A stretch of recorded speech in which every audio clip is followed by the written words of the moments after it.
Latin America जो है, जिसमें चिली है, जिसमें और बहुत सारे मुल्क हैं उसमें, तो उन मुल्कों को तो मेक्सिको और जिनको बुरा भला कह के अर्जेंटीना, इन मुल्कों को तो काफी बुरा भला कहते रहे ना, और आने वाले दिनों में और ट्रम्प अगर इनको एक तरफ करते हैं और एक तरफ इनको कहते हैं कि जी भाई ऐसा है कि हम आपके ऊपर इमिग्रेंट्स के ऊपर पाबंदी लगा रहे हैं और ये और वो सारा, तो उसके नतीजे में ये मुल्क जो है यहाँ पर चाइना का असर और बढ़ेगा।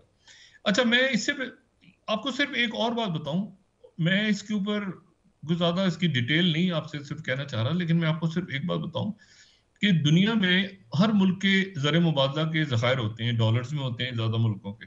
जैसे हम कहते हैं जी हमारे ज़र मुबादला के ज़खायर इतने बिलियन हो गए, इतने बिलियन है, उसके इतने बिलियन है। सबसे ज्यादा जो ज़र मुबादला के ज़खायर हैं डॉलर्स में पूरी दुनिया में, वो चाइना के हैं। डॉलर्स में वो चाइना के हैं। उसमें मैं अभी युआन कॉल काउंट नहीं कर रहा, मैं दरम भी काउंट नहीं कर रहा। हो सकता है उनके पास जो है हर मुल्क की करेंसीज में उनके पास हो ज़र मुबादला के ज़खायर, लेकिन जो डॉलर्स में है वो 3.261 ट्रिलियन डॉलर्स हैं।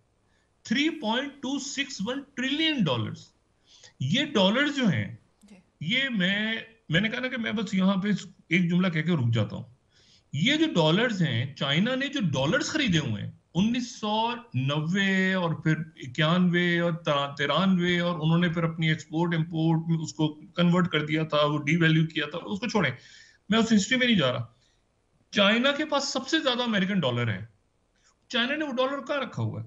चाइना ने वो डॉलर आपके ख्याल से अपने बैंकों में रखा होगा? ये डिस्क्लोज कभी चाइना ने भी नहीं किया, और ये लेकिन उसने ये डॉलर जो है ये दुनिया के मुख्तलिफ बैंकों में रखा हुआ है। इसने अमेरिका के बॉन्ड्स खरीदे हुए हैं कि कुछ खरीदे, डॉलर है ना सारा। और अगर उसने चाइना ने ये डॉलर्स अमेरिका से जो खरीदता रहा, चाइना खरीदता रहा पूरे 90 की तिहाई में, और 2000 ये कि 2011-12 में जाके अमेरिका को याद आया कि वो हमारा तो डॉलर सारा चाइना खरीद गया। ये डॉलर सारा जो चाइना ने खरीदा है, अगर ये बाहर के बैंकों में रखा है, बाहर के बैंकों में, तो अगर इस पे जो मैंने काउंट किया, अगर 4% सूद है, तो हर साल चीन को बैठे बिठाए 130.44 बिलियन डॉलर इंटरेस्ट मिलता है उन पैसों पे। 130 बिलियन बैठे बिठाए, ये उनको अमेरिका देता है। आप यूं समझ लें, वेस्टर्न मुल्क देते हैं जहां पे रखा हुआ है अमेरिका, ये चाइना ने डॉलर खरीद के। और अगर 5% इंटरेस्ट पे चाइना ने किसी बैंक में रखा है, सादा इकोनॉमी है, इसको जाहिर है पे डिबेट भी हो सकती है, अगर 5% पे रखा है तो 163 बिलियन डॉलर से इंटरेस्ट में मिलता है उनको। 3.261 ट्रिलियन डॉलर्स हैं, डॉलर्स। अब मैंने आपसे कहा ना दरम्स को इनको जो, तो चाइना की जो इकोनॉमी है उसको समझना बड़ा, ये पाबंदियां टैरिफ आगे पीछे ये छोड़ दें, चाइना ने डॉलर खरीद के रखे हुए हैं सबसे ज्यादा, और जिन बैंकों में रखे हुए वहां से इंटरेस्ट ले रहा है चाइना खामोशी के साथ, और इतने बिलियन डॉलर है और इतने ट्रिलियन। एनीवे, अब आप आ जाएं कि ये मोनो डॉक्ट्रिन तो उड़ गया। अच्छा, G20 समिट में जाहिर है कि मैसेज उन्होंने कन्वे कर दिया कि भाई ये चाइना हॉक्स को तो ला रहे हो, लेकिन ये ध्यान में रखना भाई कि ये चाइना हॉक्स जो है ये रेड लाइंस क्रॉस ना करें। दूसरी जो बात पेश आई वो सामने आई हमारे, वो ये सामने आई हमारे कि जो रशिया है, उन्होंने आज अपने न्यूक्लियर डॉक्ट्रिन को चेंज किया है।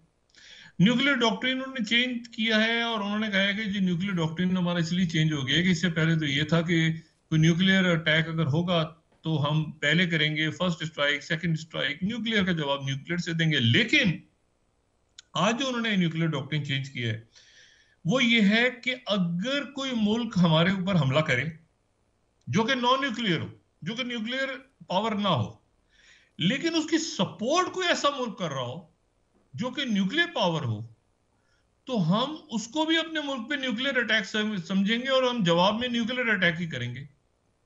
और उस मुल्क पे कर सकते हैं जो मुल्क जो है उसके पीछे कोई दूसरा न्यूक्लियर मुल्क उसका साथी है। अच्छा, अब ये जो अमेरिका का अभी तक इसके ऊपर कोई रिस्पांस नहीं आया, ठीक है, क्योंकि ये एक बहुत ही सेंसिटिव और बड़ी खतरनाक बात है। और ये ACMS जो मिसाइल्स थे, अटैक एम्स जिनको कहा जाता है मुख्तसर तौर पे, तो अटैक एम्स के जब से ग्रीन लाइट दी है प्रेसिडेंट बाइडेन ने 24 घंटे पहले ही कि जी यूक्रेन इसको यूज कर सकता है। उसके फौरन बाद जो है ये वाकया पेश आया है कि उन्होंने अपने न्यूक्लियर डॉक्ट्रिन को चेंज किया है प्रेसिडेंट पुतिन ने, और ये बहुत इंपॉर्टेंट है कि कोई नॉन न्यूक्लियर कंट्री किसी न्यूक्लियर कंट्री की हमायत के साथ हम पे अटैक करे तो इसको हम दोनों मुल्कों का कंबाइंड न्यूक्लियर अटैक समझेंगे। ये डॉक्ट्रिन चेंज हुआ है। अच्छा, उसके साथ ही जो दूसरी बात हुई है वो ये हुई है कि उन्होंने ये कहा है कि जी हमारे मुल्क के अंदर जो है वो ये ब्रांस्क का जो इलाका है वहां पर आज जो है वो अटैक जो किया गया है यूक्रेन की तरफ से, और जो मलबा गिरा है वो मलबा जो है वो अमेरिकन मिसाइल्स का मलबा है। हमने उसको नाकाम बनाया है, लेकिन ये वो मिसाइल हैं जिनको यूज करने की इजाजत अमेरिका ने दी थी और यूक्रेन ने उसको यूज किया है, और साथ ही जो है वो उन्होंने न्यूक्लियर डॉक्ट्रिन अपनी चेंज कर दी है। अच्छा, प्रेसिडेंट ज़ेलेंस्की आज उन्होंने यूरोपीय यूनियन की पार्लियामेंट से खिताब किया और उन्होंने जर्मन चांसलर पर बड़ी शदीद तनकीद की और बाकी मुल्कों का शुक्रिया अदा किया। लेकिन इंपॉर्टेंट बात यह है कि क्या पुतिन ने जो बात की है क्या उस पर पुतिन अमल दरामद करेंगे या रुकेंगे। मेरा ये ख्याल है जाती तौर पे कि जो पूरा यूरोप है इस वक्त, और ब्रिटेन भी उसका हिस्सा है, और बाकी वो तमाम ममालिक इस वक्त ये यूक्रेन की जंग का खात्मा चाहते हैं। ये यूक्रेन की जंग का खात्मा चाहते हैं, चाहे वो चाइना के पीस प्लान के थ्रू ना ही हो तो वो हंगरी के पीस प्लान के थ्रू हो जाए, वो टर्की के पीस प्लान, टर्की ने भी तो पीस प्लान पेश किया है ना, जो बड़ी हद तक चाइना के पीस प्लान के साथ मुताबिक रखता है। उसको ऑफिशियली उन्होंने भी नहीं पेश किया, लेकिन बहरहाल प्रेसिडेंट उर्दुगन उस जंग का खात्मा कर सकते हैं और चाहते हैं। नेटो में भी हैं वो, और वो जाहिर है कि टर्की का अपना रोल है। लेकिन यह है कि अगर वो यूरोप में, तो फिर हंगरी का पीस प्लान भी है, हंगरी को कह सकते हैं। प्रेसिडेंट मैक्रोन, जर्मन चांसलर, अब ये सारे पुतिन से तो नहीं बात कर रहे, ज़ाहिर है जर्मन चांसलर ने तो की है, लेकिन मैक्रोन तो, लेकिन चाइना से तो सबने मुलाकात की है, चाहे शी जिनपिंग से तो सबकी मीटिंग हुई है। अभी तक कोई इतला नहीं आई प्राइम मिनिस्टर मोदी की और शी जिनपिंग की मुलाकात की, अभी तक कोई इतला नहीं है। हो सकता है मुलाकात हो जाए और उसकी इतला हमारे पास आ जाए, कल फिर उसमें डिस्कस कर लेंगे। लेकिन यह है कि अभी तक मेरे पास इतला नहीं आई। अच्छा, तो ये वो मुलाकात अगर होती है तो वो भी बड़ी अहम होगी कि शी जिनपिंग और चाइना और प्राइम मिनिस्टर मोदी के दरमियान क्या मुलाकात होती है, और आने वाले दिनों में ट्रंप एडमिनिस्ट्रेशन जो है वो ये जो ताल्लुकात में बेहतरी आई है, यानी चाइना और इंडिया के दरमियान जो डी एक्सकलेशन हुई है, इस डी एक्सकलेशन को ट्रंप कैसे देख रहे हैं?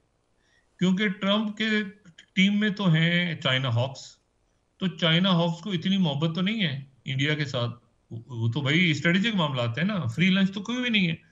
तो वो क्या दोबारा चाइना को इंडिया को खड़ा करेंगे चाइना के अगेंस्ट, और क्या वो दोबारा ही कहेंगे अच्छा हम टैरिफ्स लगा रहे हैं, ये कर रहे हैं, वो कर रहे हैं। मैं आपको ये बात बताऊं जो मैं हमेशा कहता हूं ना, कि ये मुझे कभी क्वाड और अमेरिका इंडिया रिलेशनशिप बड़ी कॉम्प्लेक्स है, वो इसलिए कि आपको याद होगा वो जो ट्रम्प दौर में जब कोविड फैला था, तो वो बात हमेशा मेरे ज़हन में आ जाती है, पता नहीं कि उधर वैक्सीन की बात हुई थी, वैक्सीन डिप्लोमेसी, और वैक्सीन डिप्लोमेसी में उन्होंने इंडिया से कहा था कि आप वैक्सीन तैयार करें, हम डिस्ट्रीब्यूट करेंगे। और इंडिया की जो मेडिसिन है, इंडिया की मेडिसिन बहुत अच्छी मेडिसिन है, इंडिया में बहुत अच्छी मेडिसिन तैयार होती है, बल्कि कई जो मुल्क हैं वहां पर मैं मुख्तलिफ फार्मेसीज में गया, पाकिस्तान में तो नहीं, बाहर, तो वहां पर एक तो